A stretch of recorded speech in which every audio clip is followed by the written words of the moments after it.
Hello everyone, I'm here with Andrea Mengucci. Anyone who is on Twitch, I don't know, Twitter, Instagram, anywhere probably know who Andrea is. But just for a little bit of introduction, you're the first winner of like the big arena tournament. You have one more top 4 in like these type of tournaments, and I think you have 3 prototypes. Maybe you weren't as successful at GPs. Let's talk about that. Let's talk about it later. And as I said, you're like very active on social media and stuff like that. And you also actually finished a university in law, if I'm not mistaken. Exactly, yeah. I have a law degree in 2018, 6 years in Bologna. Yeah, let's actually talk about that first. I actually remember talking to you about it once, and I think you said something like you mainly did it for your parents. Like, is that actually the case, or what happened there? So at the beginning, first, second, third year, I was like just enjoying Magic as a hobby. But during the fourth, the fifth year, it's when Italy won Worlds, when I made Platinum, when I made Worlds in 2016, which is actually the thing we got behind me. Here's your friend Andre over there. He's my arch enemy. He's not my friend. Yeah, exactly. And I started to be like, I want to do this more seriously. I was writing for Channel Fireball, earn a salary from Channel Fireball. So I'm like, maybe I should just, give up university. But my parents kind of like convinced me it was the right choice. I managed to do both of the things at the same time. It took me 1 extra year of university, but in the end, I'm very, glad it's over, and proud that I have just a title in like real life as well, other than just entertainment in Magic. But you're not really using the degree, right? It's more like maybe eventually if like things go wrong. Yeah, it's up there. It's up there next to the trophies, and I'm not using it. It's just there. It's just again a title that I have, just like the medals. It's something that I've done in my past that I'm proud of. Mm-hmm. Why did you actually choose to study law? Like, most people who study law, for example, my brother studies it, are usually like, well, I wasn't really good at math. I didn't want to be a doctor, so I just went for law. I don't know. So for me, I was actually good at math. I really enjoyed math at school.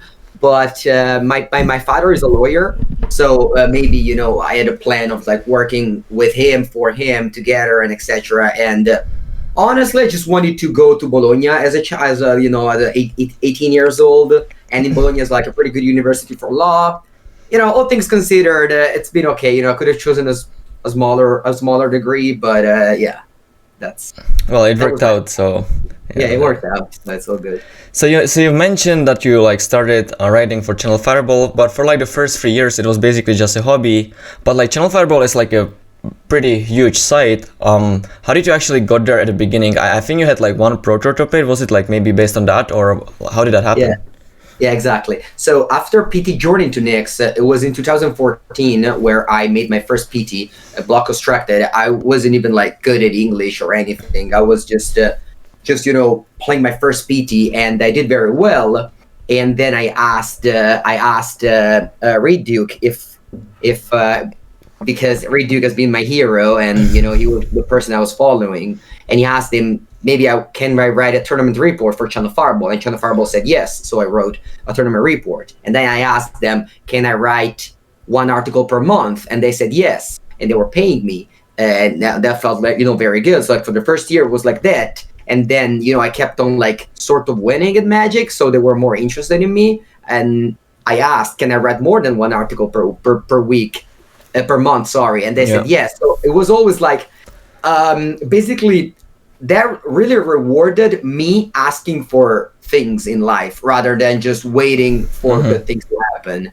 And, that's kind of like sometimes I always ask people, if you want a favor from somebody, even the famous one, don't just be afraid, because sometimes they might just, actually be looking for a person like you and ask.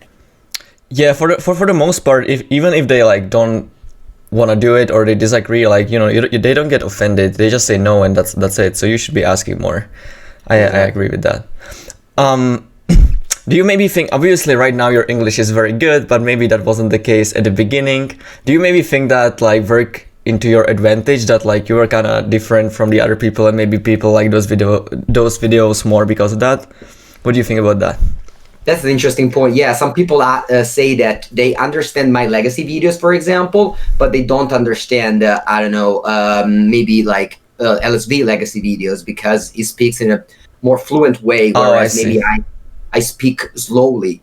And that's definitely a thing that I was also following that. For example, I was in the same camp. I couldn't understand Tom Martell talking in a Channel Fireball video at the beginning, but I could understand, Martin Juza talking in a Channel Fireball video. And that's important. That's definitely a thing. Maybe now we live like, 5, 6 years, 7 years past, and now even like the 20 years old level of English is higher than it was before for as European, I think, as European non-English speaker. But yeah, at the beginning it was tough. As you said at the beginning, you were writing like 1 article per month, but right now, you kind of exploded. You stream, you make a bunch of videos, you're basically just like everywhere. You're like trying to post every day. I just wanted to ask about it, like, why are you actually like doing that? Like, I think I understand it, but I just want to ask about it. Do you just think it's like really important to have like a big presence online and you're just like trying to get the most out of the fact that you're like in MPL and stuff? Or like, do you have any plan, or like what is going on with that?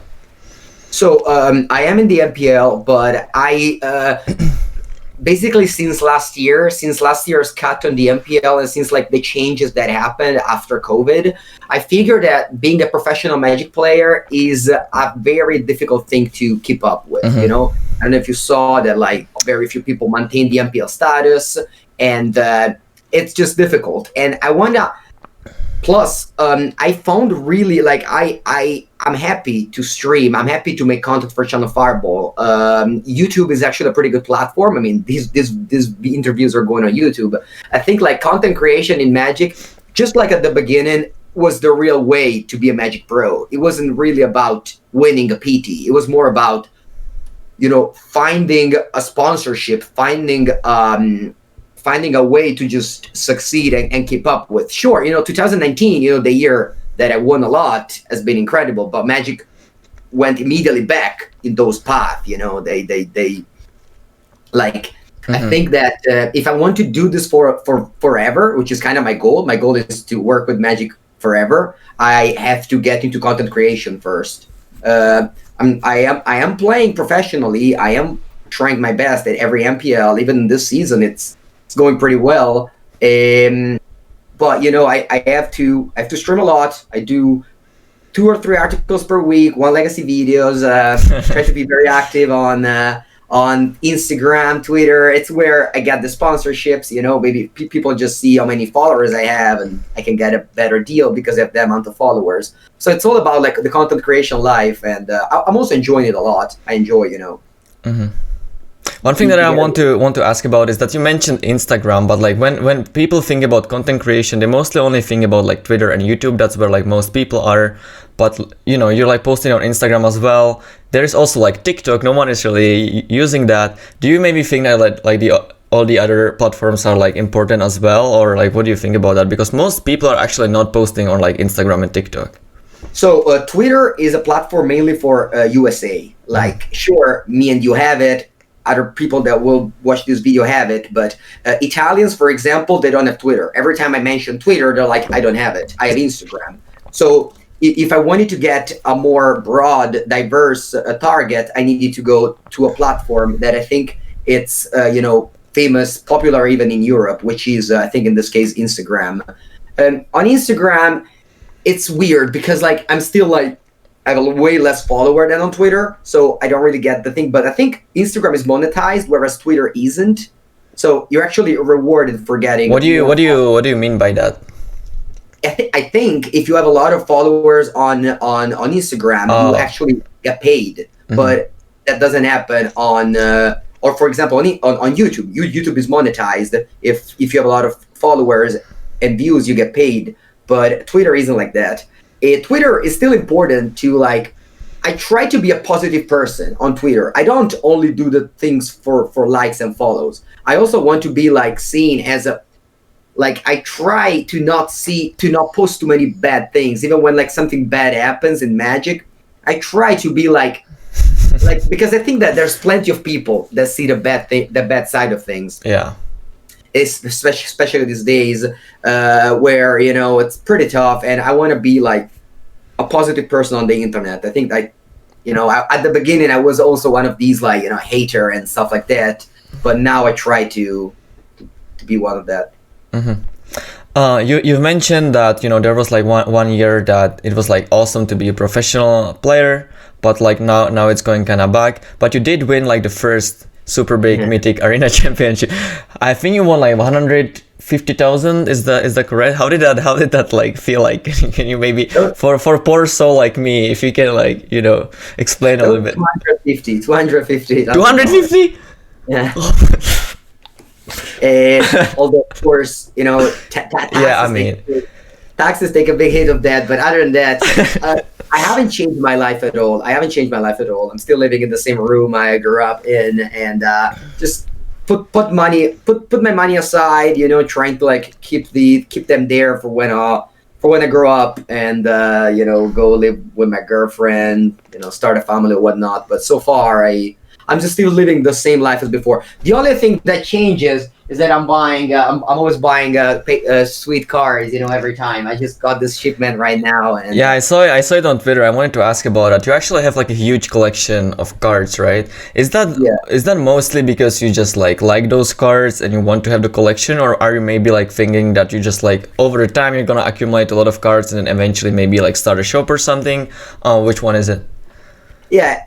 So there's a bunch of reasons. The first one is, of course, I have, again, these like that I win a lot of money, and so I have like money that I'm not really using because, again, I'm not really living a life that requires me to spend money, and so I like to be able to. It's like I treat it like jewels or like pretty clothes, for example. I don't really spend money in clothes. I don't spend money. I don't have a car, you know, because I don't use it. So I kind of like, it's where I spend money, and when I play a foil legacy deck, or when I play, you know, a old beta, old school, that just makes me feel happy. It's like kind of a way to, you know, kind of feel pretty with my cards, with the passion that I have.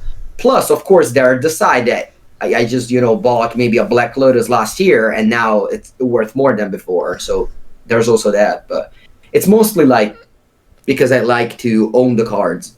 Mm-hmm. So you don't have like any intentions of maybe opening a store yet, but maybe eventually it would happen. Yeah, like that's obviously one of the things that I thought is just opening a shop. I enjoy sorting cards.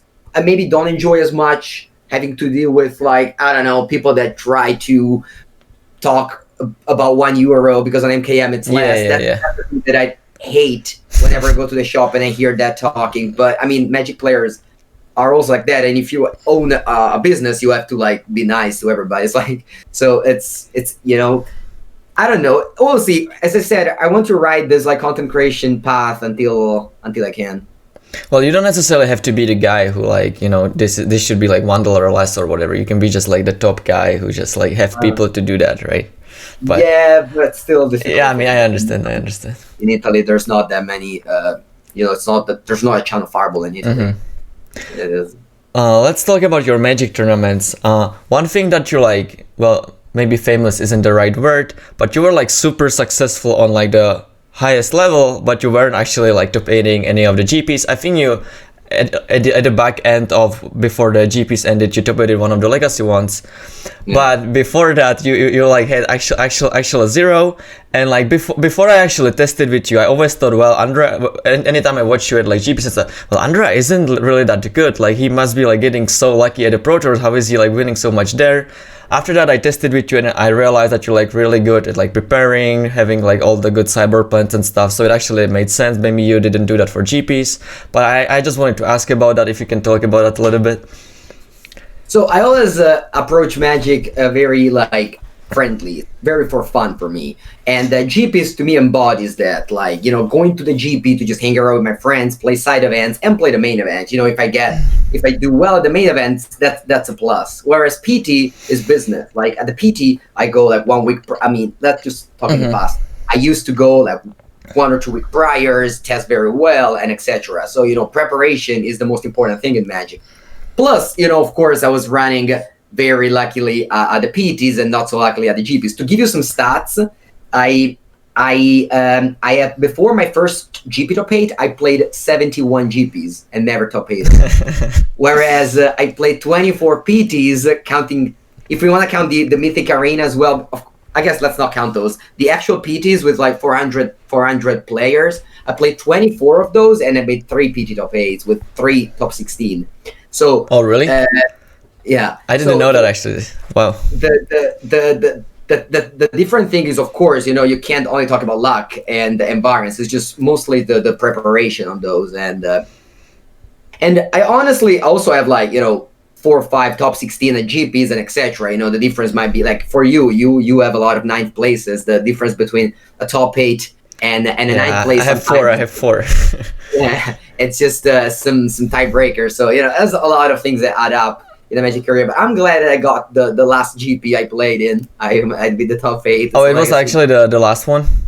The last one I played. Oh, okay. And it was in Italy. It was Legacy. It was just the perfect things, yeah.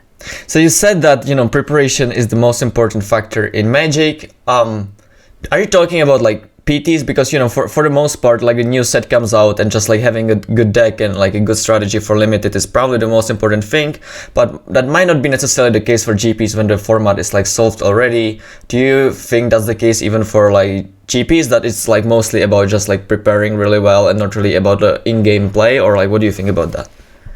So I think a lot has to say with the deck choice. Very often at GPs I just played bad decks. Like that's definitely like, whenever I played a good deck, I remember it and I did kind of well. You know, for example, I was just kept on playing Humans in Modern, even though Humans wasn't very good for like a full year. I played like 4 or 5 GPs with Humans in Modern and never did well. And stuff like that. Limited, of course, as well. I wasn't never like practicing basically at all for limited GPs, whereas I was doing a lot of drafts for limited PTs. So that also has a big factor in it. The preparation. Limited GPs means like a lot of limited GPs, and I kept on going mediocrely, even in the sealed part and in the draft portion as well. I think again, like it has to do with preparation. Also, like testing. I didn't have a testing group. I was playing with my own. Like for PTs, you have a Facebook group, you have chat, and you just talk to people all the time. Whereas for GPs, again, you just you know, do your normal life and then show up on a Friday and talk with some people. So that also was definitely a different approach. And one of the last things that I would like to ask about is your relationship with Javier, because even nowadays on Twitter you often post that you like play these like old school decks against each other, but you're not like living in the same country, right? Like how does that work out? We play on Discord. Discord is like just like we're doing this interview now. You just move the camera down and you just play. I see. It's very good. And that's how I've been playing basically throughout this quarantine that's like never lasting. Every night, even yesterday night, to play with some other friends. We just hang out in a Discord call together and play. With Javier, we have a call. We have a chat where we always like, you know, talk about things. We don't really talk about Magic anymore. He's still like testing a lot. You know, he plays Magic every day very much, standard or historic, you know, for the upcoming MPL events. Whereas as I said, I go more into like the content creation thing. So for example, this morning I streamed. Now I'm going to write, and now I have to do a video for the next week. So I try to always, I do like some YouTube unboxing, and it's always like, content creation, whereas Javier is still trying to be like one of the best players in the world. Mm-hmm. Yeah, like when I joined the testing group, I thought you guys were like, you know, kind of like brothers. You just had like a very similar mindset. You like you were like always together. Was that always the case, or like how long is this like relationship happening? So the first time Javier tested with me was PT Kaladesh, I want to say. that was like the first time that he came in. Calc invited him to the team, and then since then, you know, we always travel together for GPs. Javier is a very nice guy, and I go along very well with him. I tend to be like more funny, and he always like is okay with me making fun of him, and that just makes for a good pair. I think we always had a good time, and before COVID, I was always going to Valencia to practice in person with him before going to wherever we needed to go. That was like a 3 or 4 days window where we would just like play 1v1 the whole day, and that was like very good. You know, in those days is where we really just like did the best, where we, you know, where like all the best decks were born. I think is, you know, when he won Worlds with Red Black Vehicle, we played over 200 matches of Red Black Vehicle mirror match. Wow. Before we go to Las Vegas to play the Worlds that Javier ended up winning. Or I don't know, I guess the PT where we tested together, we had that Sultai deck, PT, I think it was Oath of Gate, sorry, what's the name? Ravnica Allegiance. And again, we tried the Sultai deck a lot, mirror matches and etc. We arrived, basically already had the deck, drafted and some things. So yeah, testing together was definitely one of the best. The test me and him together was definitely one of the best, testing experience I've had.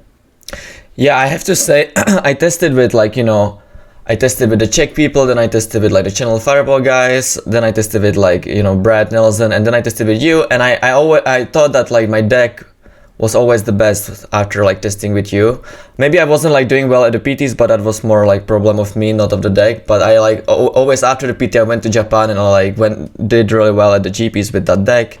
You know, I never really experienced my deck to just like be so well tuned and have like all the good plans for everything. You know, I just think that the preparation was great. Yeah, that Sultai deck stayed the same 75 for like 3 months after. Yeah, I always tried to change like a card, and then I was like, no, it's just bad. Let's just go back to that. That was good. I ended up I lost a winning in against Michael Bond. Finished 11th, I think, at that PT. And Javier also went to X5, I think. So yeah, that was a good one. So thanks for your time, Andrea. It was fun. Good luck with your content creation. Thank you. If you guys like the video, please click on the like and subscribe button, and see you in some tournament, I guess. Bye bye. Bye bye.